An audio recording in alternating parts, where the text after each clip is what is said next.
En 1792, la Revolución Francesa desencadenó un conflicto europeo que duraría una generación. Un conflicto por el dominio de Europa y del mundo. Un enfrentamiento librado en tierra y mar.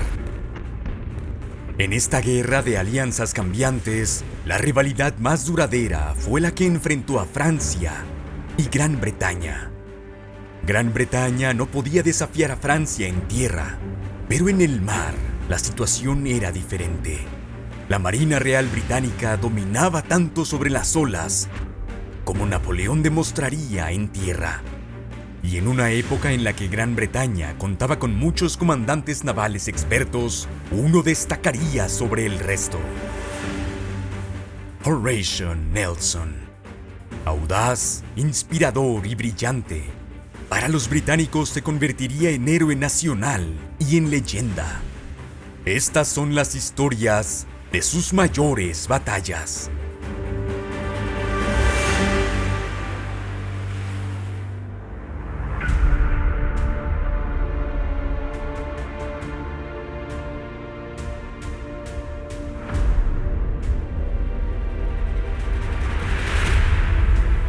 Marzo de 1801.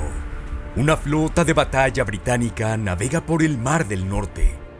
Más de 50 buques bajo el mando del almirante Sir Hyde Parker. Su segundo al mando, el vicealmirante Lord Nelson. Su destino, los estrechos daneses. Su objetivo, Copenhague. Han pasado 9 meses desde que la victoria de Napoleón en Marengo destrozó a la Segunda Coalición. Tras ello, Austria firma la paz con Francia. Pablo, emperador de Rusia, también se retira de la coalición y ahora considera cambiar de bando y aliarse con Francia. La causa, su furia ante las recientes acciones británicas. Gran Bretaña, que tras capturar Malta a los franceses, se niega a devolverla a sus dueños originales, los Caballeros de San Juan, de los cuales Pablo es gran maestre. Gran Bretaña, que cree que su bloqueo naval contra Francia le da derecho a detener, registrar y retener a buques neutrales. Los insultos y agravios se han acumulado por años, y en 1800, las naciones neutrales deciden actuar. Bajo el liderazgo de Pablo, Rusia, Prusia, Suecia y Dinamarca dejan de lado sus diferencias para formar una liga de neutralidad armada, con el fin de defender sus derechos en el mar. Para Gran Bretaña, la liga representa una amenaza peligrosa. Si no puede registrar buques neutrales, cree que su bloqueo contra Francia quedará fatalmente socavado por el contrabando. Un Báltico hostil pone en peligro el suministro de recursos navales esenciales, como madera. Peor aún, si Rusia, Dinamarca y Suecia deciden enfrentarse a Gran Bretaña, sus flotas combinadas supondrán un desafío formidable.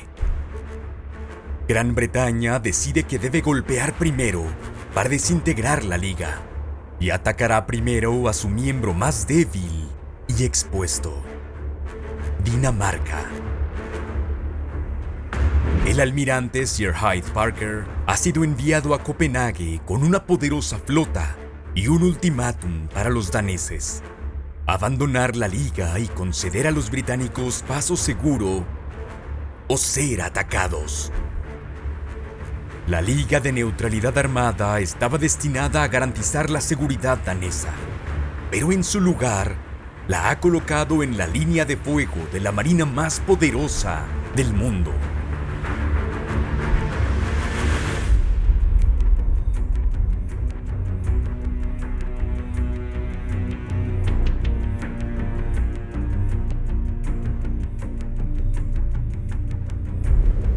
El almirante Sir Hyde Parker ha recibido su mando por antigüedad y por su experiencia en la planificación de operaciones en el Báltico, aunque de hecho nunca ha estado ahí. Es apreciado por sus hombres pero pronto mostrará un frustrante patrón de indecisión y retrasos, para exasperación de su segundo al mando, Lord Nelson. El héroe del Cabo de San Vicente, el vencedor del Nilo, Nelson es adorado por el público y admirado por sus camaradas como un comandante audaz. Tiene las cicatrices que lo muestran, pierde un brazo y ahora está ciego de un ojo. La flota británica consta de 19 navíos de línea, 5 fragatas y numerosos buques menores, destinados a navegar por aguas poco profundas en los estrechos. Estos incluyen balandras, bergantines y bombardas, armadas con morteros para fuego en ángulo. También transporta a 900 infantes de marina, destinados a atacar las defensas costeras. Otro navío de línea, el HMS Invincible, se dirige a unirse a la fuerza de Parker cuando naufraga frente a la costa de Norfolk el 16 de marzo, perdiendo a 400 hombres. Tras una semana de navegación, la flota británica entra en el estrecho de Kattegat y envía a la fragata Blanche con el ultimátum para Dinamarca. 3 días después, el Blanche regresa. Los daneses han rechazado los términos británicos. El ultimátum pone a los daneses en alerta máxima, pero con la flota rusa aún atrapada por el hielo en sus puertos bálticos y los suecos aún preparándose para la acción, ahora es el momento de atacar a un enemigo aislado. No debe perderse ni un instante en atacar al enemigo, escribe Nelson a Parker. Cada hora y cada día se harán más fuertes. Nunca volveremos a estar en una posición tan favorable como ahora. En cambio, los vientos y la indecisión de Parker se combinan para retrasar el avance de la flota por varios días. Los británicos tardarán en llegar a Copenhague hasta el 30 de marzo. La flota danesa es inferior y en desventaja numérica. Sería una locura salir a combatir a mar abierto. Por ende, para alcanzarla, los británicos deben adentrarse en el puerto de Copenhague. Esa noche, el almirante Parker y Nelson se aproximan en bote para observar más de cerca. Si los británicos no se hubieran demorado, habrían encontrado las defensas danesas a la mitad y con escaso personal. Pero en la víspera de la batalla, parecen más fuertes de lo esperado. El acceso al puerto está dominado por un estrecho canal de aguas profundas, llamado el Canal del Rey. A lo largo de este, los daneses han fondeado 18 buques de guerra en línea. Muchos son cascos desaborlados, no aptos para navegar, pero aún capaces de actuar como poderosas plataformas flotantes de artillería. Cuentan con el apoyo de varios buques menores y baterías costeras, muchas de ellas atendidas por voluntarios inexpertos, pero patrióticos. Buques de guerra protegen la entrada norte del puerto, así como el peligroso fuerte de Trekroner, que alberga 65 cañones pesados y 3 morteros. Tan peligrosos como las defensas danesas son los bajos y bancos de arena, que deben ser navegados con cuidado para llevar la flota británica con seguridad. Copenhague será un hueso duro de roer. Pero pese a todos sus defectos, el almirante Parker conoce las cualidades de Nelson y le confiere la responsabilidad total de planificar y dirigir el ataque.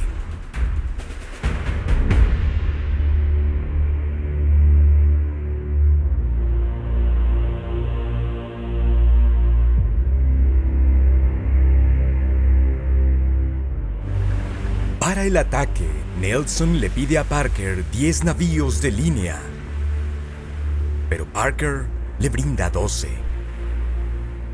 Mientras Parker y los buques más pesados permanecen a distancia al noreste, Nelson conducirá sus naves apoyado por el escuadrón de fragatas del capitán Drew y los buques menores en un ataque desde el sur. El 1 de abril, Nelson navega por el canal exterior a plena vista de los daneses y fondea para esperar un viento favorable del sur que le permita iniciar.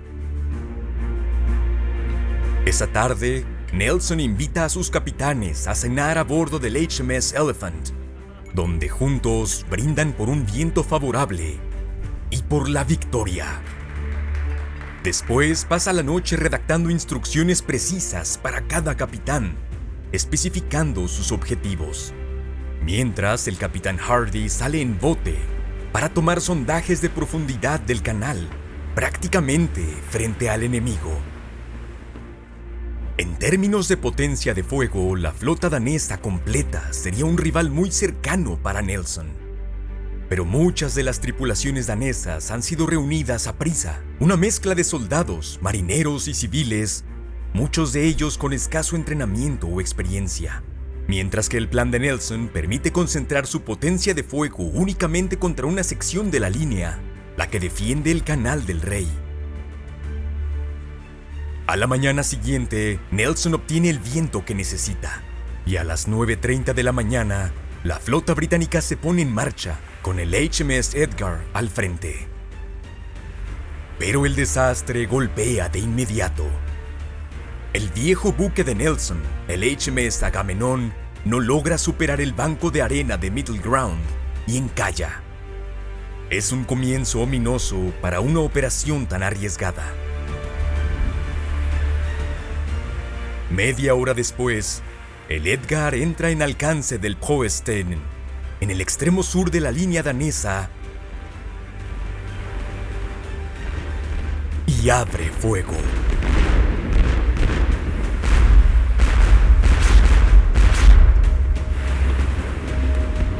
Uno a uno, los buques daneses y británicos se suman al combate.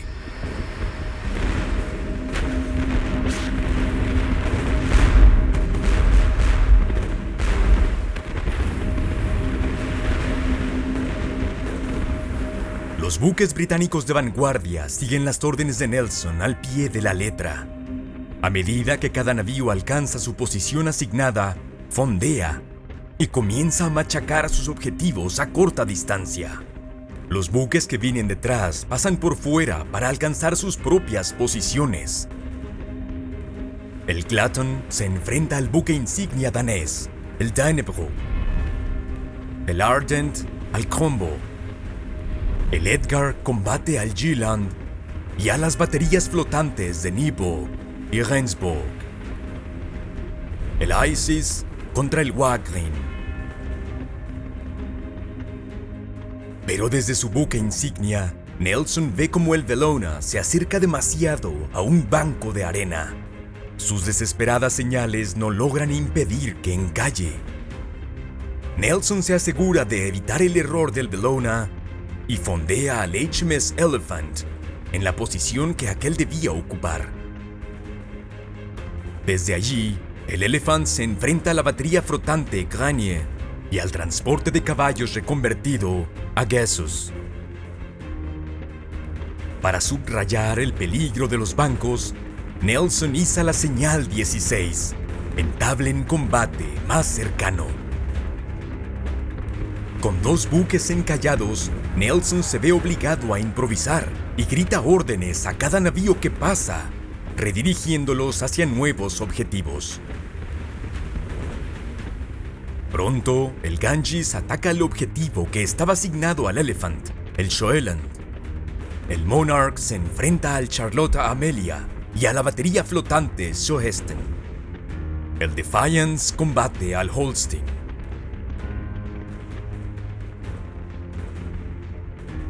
Pero el HMS Russell se desorienta en el espeso humo y encalla junto al Bellona. La batalla apenas ha comenzado y ya 3 de los buques más poderosos de Nelson están inmovilizados. El escuadrón de fragatas del capitán Rius, sin embargo, está a punto de cubrir la brecha.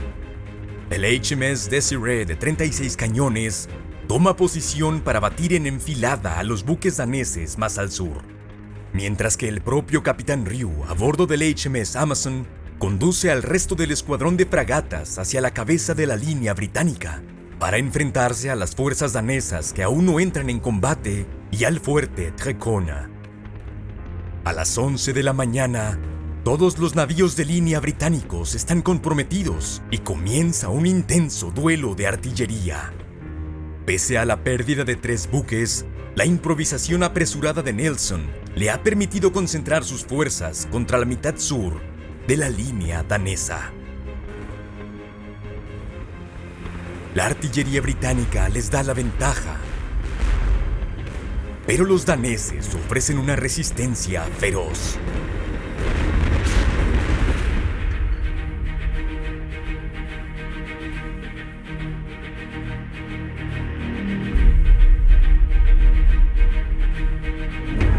Muchas de las tripulaciones que sirven en los buques daneses fondeados y en los cascos son inexpertas.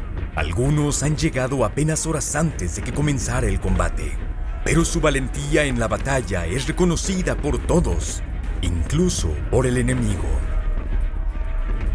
Al frente de la línea británica, el HMS Monarch y el Defiance ocupan la posición más expuesta, enfrentándose a múltiples adversarios y dentro del alcance del fuerte Trekona.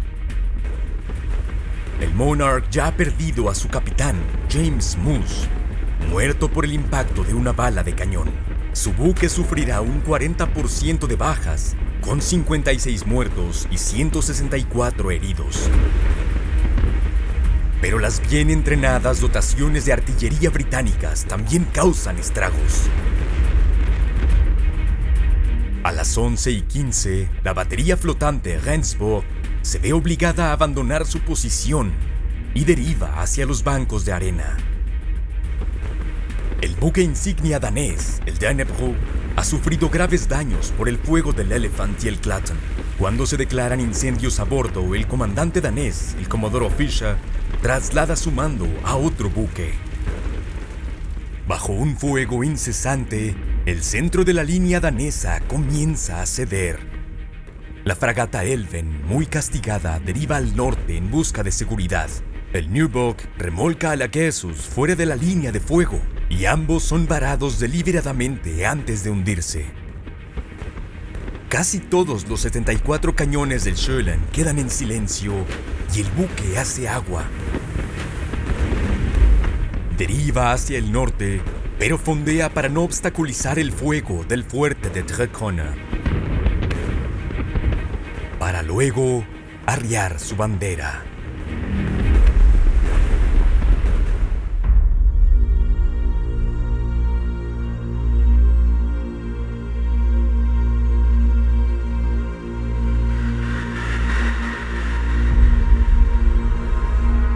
Los buques pesados del almirante Parker aún se encuentran a 4 kilómetros, luchando por avanzar contra el viento de proa. El comandante apenas puede ver la batalla a través del espeso humo, pero logra distinguir 2 buques encallados que hacen señales de ayuda. A la 1:15, iza la señal 39, ordenando a su flota romper el combate. Cuando la señal es dirigida a Nelson, este se vuelve al capitán Foley, comandante del HMS Elephant. ¿Sabes, Foley? Solo tengo un ojo y a veces tengo el derecho a ser ciego.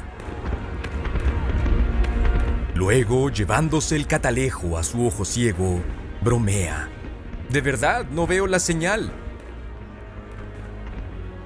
De hecho, la intención de Parker era dar a Nelson la oportunidad de retirarse con honor si consideraba que era necesario. Parker esperaba plenamente que Nelson ignorara la orden si aún existía alguna posibilidad de victoria. Nelson acusa a recibo de la señal de Parker, pero no la repite a sus buques. La flota continúa combatiendo. Al norte, el capitán Ryu también ve la señal de Parker, pero a causa del humo no puede ver que Nelson no ha reiterado. Sus fragatas se encuentran en duro combate contra el fuerte Trekona, que concentra una andanada triple a la de cada buque. Ryu, a regañadientes, da la orden de retirada. el HMS Amazon es el último en retirarse y al virar es barrido por la popa de los cañones del fuerte. En medio de la carnicería, Ryu grita: ¡Vamos, mis hombres! ¡Muramos todos juntos! Segundos después, una bala de cañón lo parte en dos. Pese a la pérdida del capitán Ryu, los británicos están claramente ganando la ventaja. Pero mientras las lanchas británicas avanzan para tomar posesión de los buques enemigos, las baterías danesas continúan disparando. Es una violación de las costumbres de guerra naval. Nelson está furioso. Envía una amenaza a los daneses llevada en bote bajo bandera blanca. Lord Nelson tiene instrucciones de perdonar a Dinamarca cuando ya no ofrezca resistencia, pero si el fuego continúa, se verá obligado a incendiar todas las baterías flotantes que haya capturado, sin tener el poder de salvar a los valientes daneses que la han defendido. La carta es llevada directamente al príncipe heredero Federico de Dinamarca, que observa la batalla desde la ciudadela de Copenhague. Cuando el mensaje llega, muchos más buques daneses ya han quedado fuera de combate, mientras los británicos orientan sus cañones al norte. El HMS Defiance avanza ahora para enfrentarse al Holstein, el nuevo buque insignia danés. Recibe un castigo tan severo que el comodoro Fisher se ve obligado a trasladar su insignia una vez más, ahora al fuerte de Trockenö. El Holstein se rinde, seguido por el Sohesten. La capitulación de Lienfosgaten a las 3 de la tarde confirma la derrota del sector norte de la línea danesa. Al sur, el Dannebrog, el Jylland, el Kronborg y el Swafisken también arrían sus banderas. El Hayen los imita poco después. Con el incendio del Dannebrog fuera de control, se envían botes británicos para ayudar a evacuar a la tripulación. Tras 4 horas de intensos combates, la resistencia danesa finalmente llega a su fin.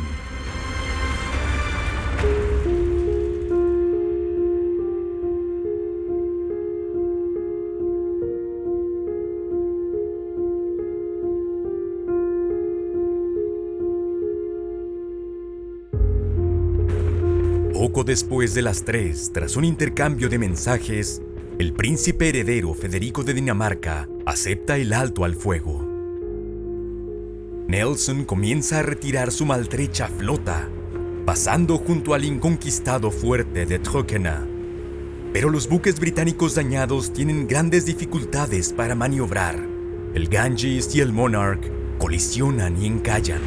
El propio buque de Nelson, el Elephant y el Defiance, también quedan varados en bancos de arena y no pueden ser reflotados por horas.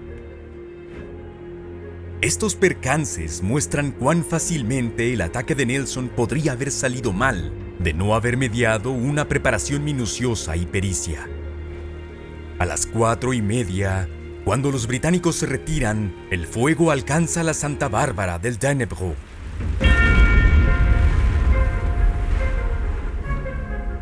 Más de 200 hombres fallecen en la explosión. Un silencio inquietante desciende sobre las aguas del Canal del Rey, donde los buques bombarderos británicos permanecen fondeados. Sus morteros son una presencia amenazadora, destinados a influir en las negociaciones que están por venir. Un exhausto Nelson regresa a su propio buque, al HMS St. George. Al despedirse del capitán Foley, le dice: «Bien, he combatido en contra de las órdenes, y tal vez acaben colgándome. No importa, que lo hagan». Pero a medida que se hace evidente la magnitud de la victoria, no hay posibilidad de ello. De los 18 buques daneses de la línea del frente, 12 fueron capturados. De ellos, el Holstein es conservado y pasa a llamarse HMS Nassau. El resto son incendiados. Los daneses también sufren pérdidas terribles entre marineros, soldados y voluntarios. Las bajas británicas ascienden a 254 muertos y 667 heridos. 2 buques, el Monarch y el Isis, deben ser enviados a casa para repararse, pero el resto de la flota pronto vuelve a estar en condiciones de combate. Los británicos han ganado la batalla, pero ahora necesitan la victoria política. El alto al fuego se prolonga mientras inician las negociaciones. En Copenhague, Nelson es recibido con una mezcla de admiración, curiosidad y desagrado, pero logra ganarse a sus anfitriones al decir que los daneses lucharon valientemente por 4 horas, algo que los franceses no habrían resistido ni una. 6 días después de la batalla, llega una noticia que lo cambia todo. Pablo, emperador de Rusia, ha muerto, asesinado en su palacio por oficiales del ejército. Con el principal arquitecto de la Liga de Neutralidad fuera de escena, los daneses pueden negociar con los británicos sin temor a represalias rusas. Suspenden su compromiso con la Liga y acuerdan un armisticio de 14 semanas con Gran Bretaña. Los buques británicos pueden ahora reabastecerse en Copenhague y continuar hacia sus restantes objetivos en el Báltico. Pero la flota británica no verá más acción en el Báltico ese año. La muerte de Pablo, la diplomacia y la demostración de fuerza británica provocan que la Liga de Neutralidad se desmorone con rapidez. La flota, sin embargo, sí recibe un nuevo comandante. Parker es llamado a Inglaterra. Su sucesor es el vicealmirante Nelson. La victoria de Nelson en Copenhague le vale nuevos títulos: Vizconde y Barón Nelson del Nilo y de Burnham Thorpe, y Barón Nelson del Nilo y de Hillsborough. En julio regresa a Inglaterra para reunirse con Lady Hamilton. Ese otoño se firma un acuerdo preliminar de paz con Francia. Pero en estos tiempos turbulentos, la paz es efímera. Menos de 2 años después, Nelson volverá a la mar, navegando hacia su cita con el destino, frente al cabo de Trafalgar.